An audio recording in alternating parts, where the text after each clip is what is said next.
I recommend the Dutch hormone testing a lot because the benefits that you get from assessing the urinary catecholamines, which are the breakdown metabolites of hormones that show up in our urine, is a much better indicator than any hormones that we can test in the blood.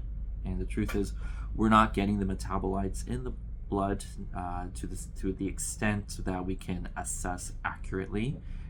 And even just basic blood hormone testing, I make the joke, it just tells you you're pregnant or in menopause. It's not going to tell you anything else. But the urinary assessment, it is so prolific at doing the entire chemical pathway breakdown. You get a really full picture of all the estrogen metabolites, progesterone, testosterone, DHEA, the other catecholamines that lead into this cycle that keeps on occurring. We can see where along the cycle there's problems.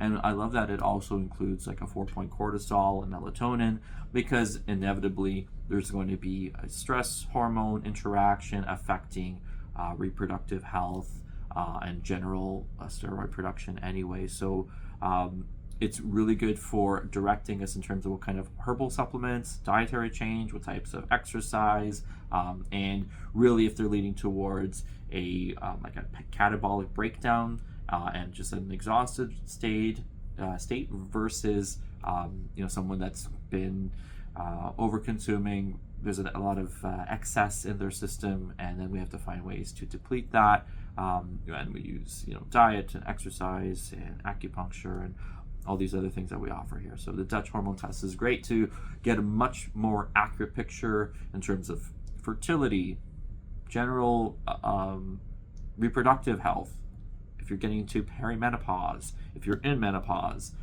and if you have like premature menopause as well. So it also helps us identify other risk factors, like for if you have an elevated estrogen, we want to be proactive in reducing that because its impact on cancer development. So really, really important test.